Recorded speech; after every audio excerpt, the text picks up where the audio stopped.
জাপানি নিক্কি ফোরামে দেওয়া প্রধান উপদেষ্টা ডক্টর মোহাম্মদ ইউনূসের বক্তব্যের নিন্দা জানিয়েছেন বিএনপির স্থায়ী কমিটির সদস্য মির্জা আব্বাস।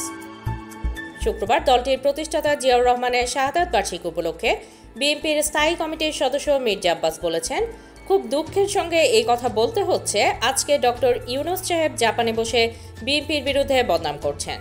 লজ্জা লাগলো না বিদেশে বসে দেশের বিরুদ্ধে বদনাম করতে?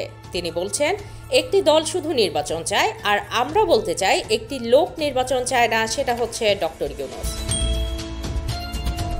শেরেবাংলা নগরে বিএনপির প্রতিষ্ঠাতা জিয়াউর রহমানের সমাধিতে সিনিয়র নেতাদের সঙ্গে নিয়ে শ্রদ্ধা নিবেদন শেষে মির্জা আব্বাস সাংবাদিকদের সামনে এসব কথা বলেন। সাবেক মন্ত্রী মির্জা আব্বাস বলেন, সংস্কার করতে করতে বর্তমান সরকার আমদানি করেছেন বিদেশি লোকদের। জিয়া বহু সংস্কার করেছেন, কিন্তু কোনো বিদেশি পরামর্শক আনেননি, কাউকে আমদানি করেনি। কিন্তু বর্তমান সরকার কিছু বিদেশি পরামর্শক এনেছে। সংস্কার করতে করতে আজ এমন অবস্থায় চলে গেছে, তারা নির্বাচন দিতে চায় না।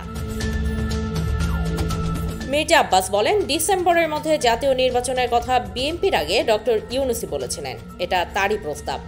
পরবর্তীতে শিফট করে জুনে গেলেন ইউনূস। সুতরাং নির্বাচন করতে হলে ডিসেম্বরের মধ্যে করতে হবে, আর ডিসেম্বরে নির্বাচন না হলে দায়িত্ব সব ডক্টর ইউনূসকে নিতে হবে। ডিসেম্বরের মধ্যে নির্বাচন দিতে হবে, না হয় বাংলাদেশের জনগণ নির্বাচন আদায় করবে।